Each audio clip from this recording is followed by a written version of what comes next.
Fala, estudante! Bem-vindo mais uma vez ao canal Brasil Escola e na aula de hoje eu vou falar com vocês sobre como resolver questões de análise combinatória no Enem. Então fique ligado que a nossa aula já vai começar.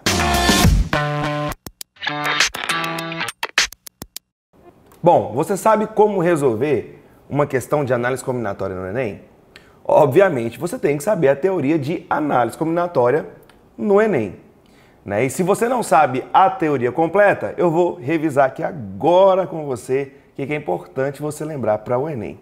Olha só, a análise combinatória ela é regida pelo princípio fundamental da contagem, onde nós temos o princípio multiplicativo, que a gente vai estar ligado pela conjunção aditiva e, você vai multiplicar, e o princípio aditivo, conjunção alternativa ou, você vai somar. E aí eu montei aqui para vocês esse mapinha aqui sobre análise combinatória. Se você não conseguir encaixar esse mapa, faça princípio fundamental da contagem. Não conseguiu encaixar o mapa, faça princípio fundamental da contagem. Quando você lê uma questão de análise combinatória, a primeira pergunta que você vai se fazer é: o número de escolhas é o mesmo que o de objetos? Obviamente, só tem duas respostas óbvias, né? Ou é sim ou é não. Se a resposta for sim, é uma questão de permutação. Aí você vai ter que identificar qual é o tipo de permutação. Se é uma permutação simples, que é a permutação que não possui repetições de elementos. Por exemplo, quantos anagramas podemos formar com a palavra Pedro? Nós não temos elementos repetidos.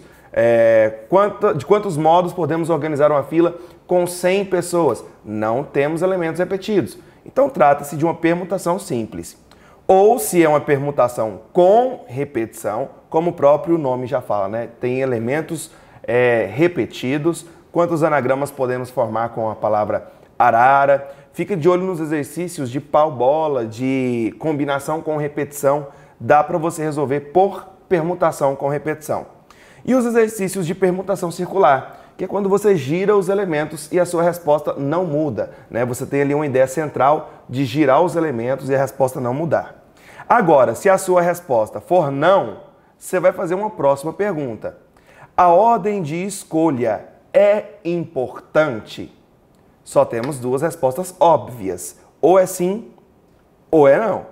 Ou é sim, ou é não. Se a ordem de escolha é importante, então você tem um arranjo simples. Eu costumo dizer para os meus alunos assim, ó: a ordem de escolha é importante? Entendeu? A ordem de escolha é importante?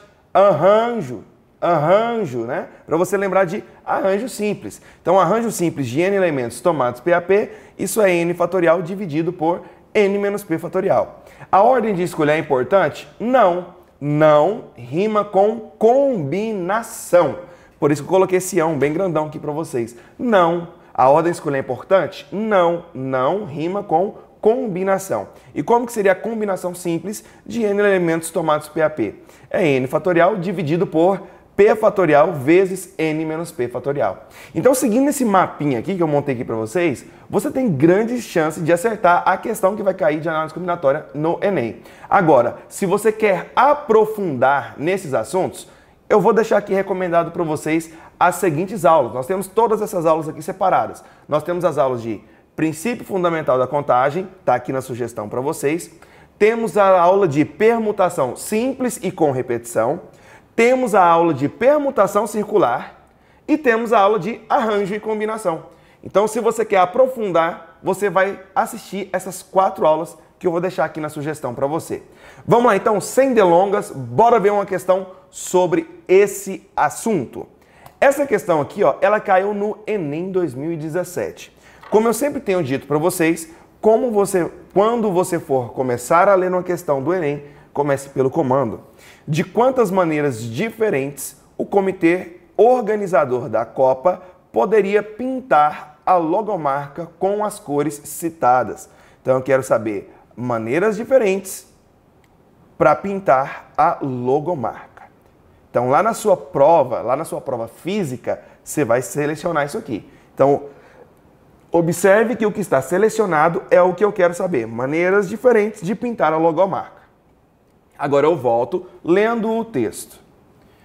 O comitê organizador da Copa do Mundo de 2014 criou a logomarca da Copa, composta de uma figura plana e o slogan, juntos num só ritmo, com as mãos que se unem formando a taça FIFA. Considere que o comitê organizador resolvesse utilizar todas as cores da bandeira nacional: verde, amarelo, azul e branco, para colorir a logomarca, de forma que regiões vizinhas tenham cores diferentes. De quantas maneiras nós podemos fazer isso? Então, olha só, eu tenho verde, amarelo, azul e branco. Eu tenho 4 cores. E eu vou usar as 4 cores. Aqui, teoricamente, como ele diz que apenas regiões vizinhas devem ter cores diferentes, significa que eu posso repetir cor. Por exemplo, se eu pintar esse cantinho aqui, ó, de azul, pelo enunciado da questão, eu posso pintar essa outra parte aqui de azul, ó. Pelo enunciado da questão, eu posso pintar essa outra parte de azul. Então, eu posso repetir cores. Tá aqui, ó, pintando aqui para vocês. Eu posso. Por quê? Porque satisfaria o que ele quer. Então, observe que essa questão, ela não tem nada a ver com esse mapa mental. Por que ela não tem nada a ver com esse mapa mental? Porque eu tenho uma quantidade de objetos, sim, verde, azul, amarelo e branco, e eu não quero fazer uma escolha dentre esses. Por exemplo, se eu tenho 4 cores e eu quisesse escolher 3, aí sim eu conseguiria colocar nesse mapa mental. Se eu tenho 4 cores e eu quero escolher 2, eu conseguiria colocar nesse mapa mental. Ou se eu tenho 4 cores e eu vou usar as 4 cores, eu poderia colocar nesse mapa mental aqui. Mas não tem nada a ver com isso. Então é uma questão de princípio fundamental da contagem. Então nós vamos pensar o seguinte: para essa região aqui, ó, eu tenho um total de 4 cores possíveis. Eu tenho 4 possibilidades. Eu posso usar a verde, a amarela, a azul ou a branca. Eu tenho 4 cores possíveis. Então tá aqui, 4 cores possíveis. Já para essa região aqui, ó, que está pintada, que está de branco, né? Eu posso colocar qualquer uma das 4 cores, exceto aquela que eu coloquei aqui. Então, eu vou tirar uma possibilidade, sobrando 3 possibilidades de cores. Então, por exemplo, se eu pintei aqui de azul, eu não posso pintar aqui de azul de novo. Sobra verde, amarelo e branco. Ou seja, para essa região aqui, sobram 3 possibilidades. Já para essa outra região aqui, ó, olha o exemplo que eu tinha dito para vocês, né? Suponha que eu pintei aqui de azul e aqui eu pintei, vamos supor que eu pintei de amarelo. Um exemplo.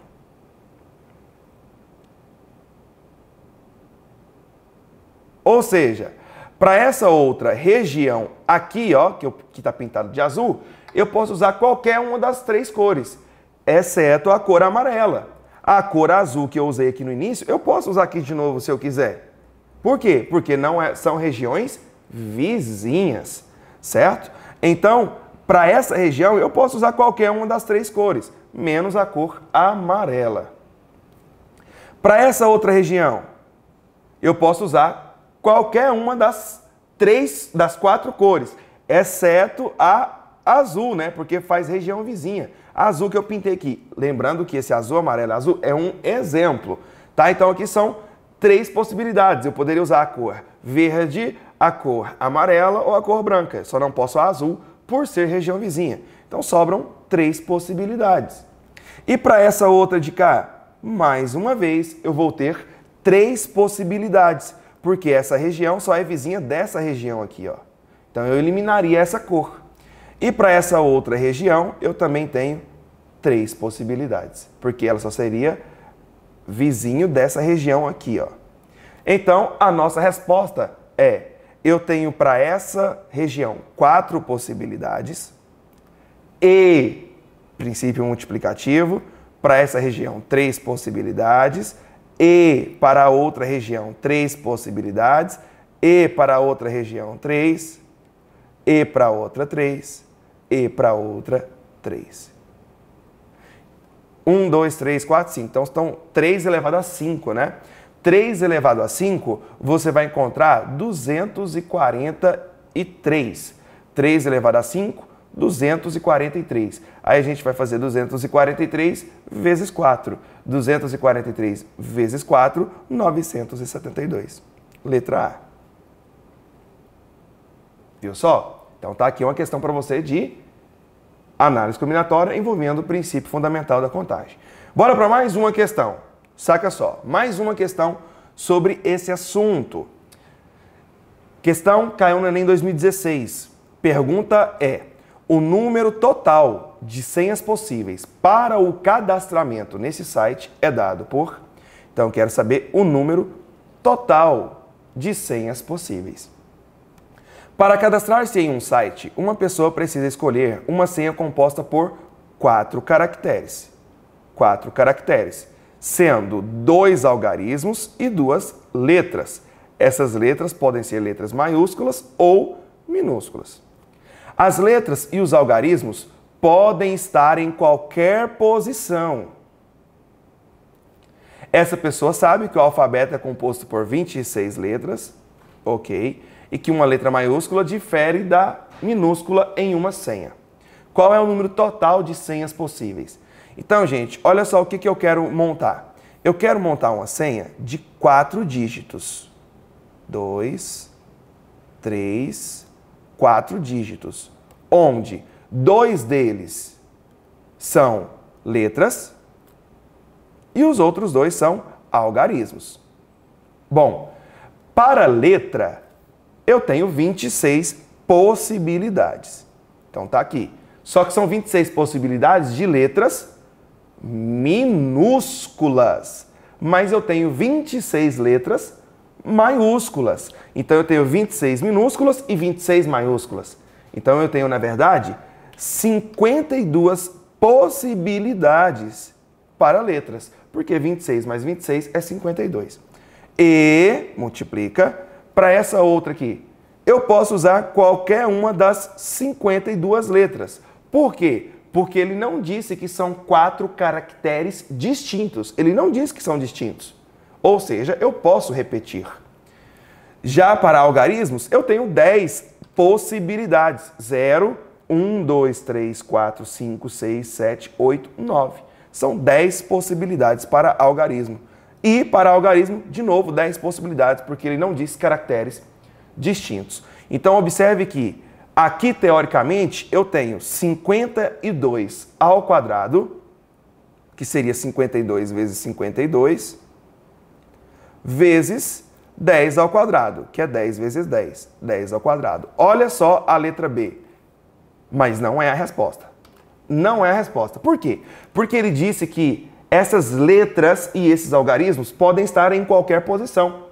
A resposta seria 52 ao quadrado vezes 10 ao quadrado se fosse 4 caracteres nessa ordem. Letra, letra, algarismo, algarismo. Seria 4 se fosse nessa ordem. Letra, letra, algarismo, algarismo. Porém, pode ser letra, algarismo, algarismo, letra.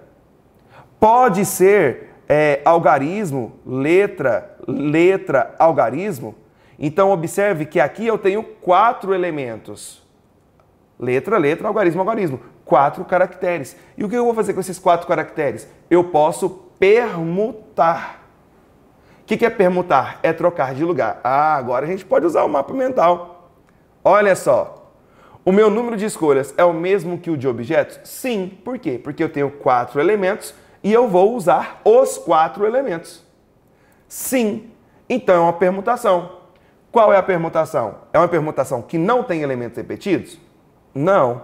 É uma permutação que eu vou girar os elementos e a resposta vai mudar? Ou não? Tem nada a ver com isso. É uma permutação que tem elementos repetidos. Então aqui trata-se de uma permutação com repetição. E como que eu calculo a permutação com repetição? permutação de n elementos dados por alfa, beta, teta repetições seria n fatorial dividido por alfa fatorial vezes beta fatorial vezes teta fatorial. Esse alfa, beta e teta estão representando o meu número de repetições. Então aqui, ó, eu tenho uma permutação, isso aqui, ó, é uma permutação de 4 elementos, onde desses 4 elementos eu vou ter duas letras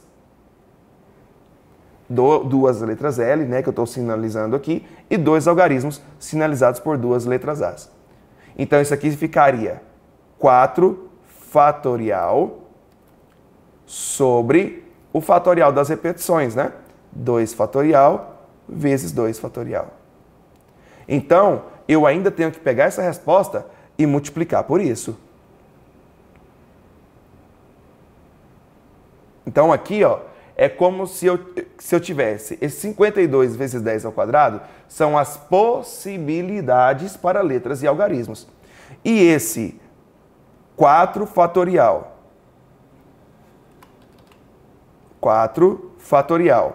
sobre 2 fatorial vezes 2 fatorial seria a nossa permutação das letras e dos algarismos. Então, a nossa resposta correta seria a letra E. Letra E. Fechou? Bora lá, mais uma questãozinha sobre esse assunto.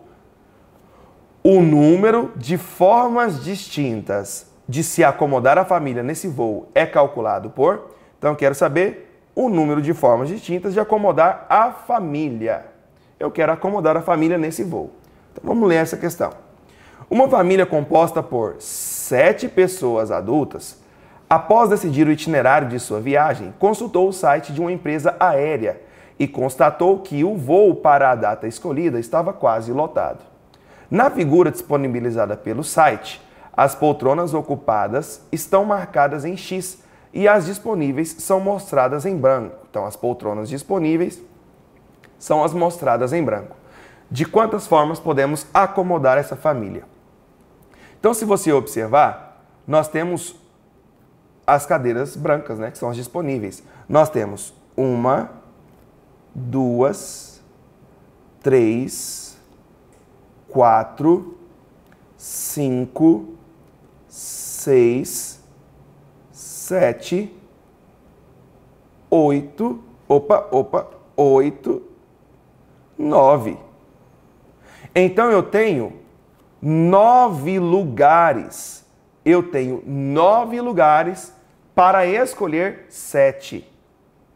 9 para escolher 7. Bora no nosso mapa mental? O número de escolhas é o mesmo que o de objetos? Não. Eu tenho 9 para escolher 7. Então, agora eu tenho que ir para uma próxima pergunta. A ordem de escolha é importante? Vamos ver se a ordem de escolha é importante? Como que você vai descobrir se a ordem de escolha é importante? Você vai pegar um exemplo e vai permutar esse exemplo, ok? Suponha que aqui eu coloquei a pessoa A e aqui eu coloquei a pessoa B, aqui a C, aqui a D, aqui a E, aqui a F e aqui a G, ok? Então essa é uma organização. Pega um exemplo desse e permuta. Olha o que eu vou fazer. Ao invés de colocar a pessoa A aqui, eu vou colocar a pessoa A aqui. E ao invés de colocar a pessoa B aqui, eu vou colocar a pessoa B aqui. Então eu vou colocar... Deixa eu pintar aqui de novo. Olha só. Vou colocar a pessoa B aqui. E a pessoa D eu vou colocar ela aqui. Pronto. Observe que eu permutei, ou seja, eu troquei de lugar os elementos. A organização da família é a mesma? Não é. É uma nova organização. Então, observe que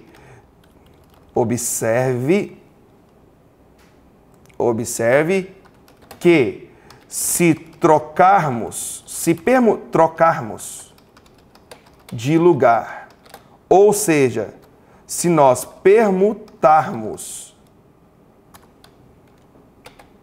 as pessoas da família,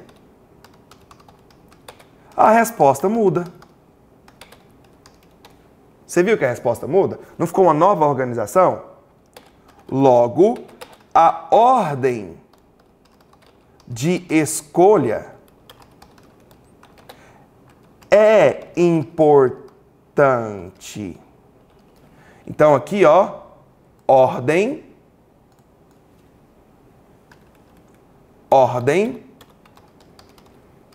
é importante. Ah, então peraí. A ordem de escolha é importante? Sim, a ordem de escolha é importante? Aham. Então, um arranjo de N elementos tomados PAP. Então, aqui, pessoal, nós teríamos o quê? Nós teríamos um arranjo de 9 lugares para escolher 7. Isso é 9 fatorial sobre 9 menos 7, 2. 2 fatorial. Então, observe que a questão é muito fácil. Letra A. Bem simples a questão. Bora lá, então, para a nossa última questão, que fala o seguinte, ó. O tênis é um esporte que a estratégia de jogo a ser adotada depende, entre outros fatores, de adversário ser canhoto ou destro. Observe que agora eu já estou lendo de cima para baixo, né? Um clube tem um grupo de 10 tenistas, sendo 4 canhotos e 6 destros. O técnico do clube deseja realizar uma partida de exibição entre 2 desses jogadores, porém não poderão ser ambos canhotos. Qual o número de possibilidades de escolhas desses tenistas? Então observe que eu tenho 10 tenistas e eu quero escolher 2 tenistas. Eu tenho 10 tenistas e quero escolher 2 tenistas. O número de escolhas é o mesmo que o de objetos? Não. Então agora nós vamos descobrir se a ordem de escolha é ou não é importante. Se jogar o Pedro contra o cara que está me gravando aqui hoje, que é o Luciano, fechou? Luciano, ó. Se jogar o Pedro contra o Luciano, é a mesma coisa que jogar Luciano contra Pedro? Sim, é a mesma coisa. Eu permutei e a minha resposta não mudou. Eu permutei, a minha resposta não mudou. A ordem de escolha é importante? Não. Não rima com combinação. Então, aqui nós temos a combinação de N elementos tomados PAP. Então, nessa questão, eu tenho que fazer uma combinação de 10 tenistas para escolher 2. Só que tem um problema. Quando eu faço a combinação de 10 para escolher 2, eu estou incluindo canhoto contra canhoto. E isso pode acontecer? Não. Essa combinação de 10 tomados 2 a 2 seria o total possível. Só que dentro desse total, eu tenho canhoto com canhoto. Então eu tenho que retirar essas possibilidades. Eu tenho 4 canhotos e eu não posso jogar 2 contra 2, 1 contra 1, né? Eu não posso escolher 2 deles. Então eu vou tirar uma combinação de 4 canhotos tomados 2 a 2. Então combinação de 10 tomados 2 a 2 é o meu total. Combinação de 4 tomados 2 a 2 seria as possibilidades de escolher canhoto. Então eu pego o total e tiro as possibilidades de jogar canhoto contra canhoto. Jogando na fórmula, nós teríamos então 10 fatorial sobre P fatorial, que seria o 2, né? Então 2 fatorial. 10 menos 2, 8. 8 fatorial. Então isso aqui é a combinação de 10 tomados 2 a 2. Menos combinação de 4 tomados 2 a 2, que seria 4 fatorial. Sobre 2 fatorial. 4 menos 2, 2 fatorial. Observe que nós nem vamos precisar fazer cálculo. Letra A seria a nossa resposta. Viu só? Então, se você seguir esse mapinha mental que eu estou te passando aqui, ó, vai te ajudar demais na resolução de questões de análise combinatória, fechou? Curta, compartilha, se inscreva no canal se não é inscrito, vai lá, ativa o sininho E deixa lá embaixo o seu comentário que eu vou estar respondendo a sua dúvida. No mais, grande abraço, beijo para quem de beijo, abraço para quem de abraço. Tchau, obrigado!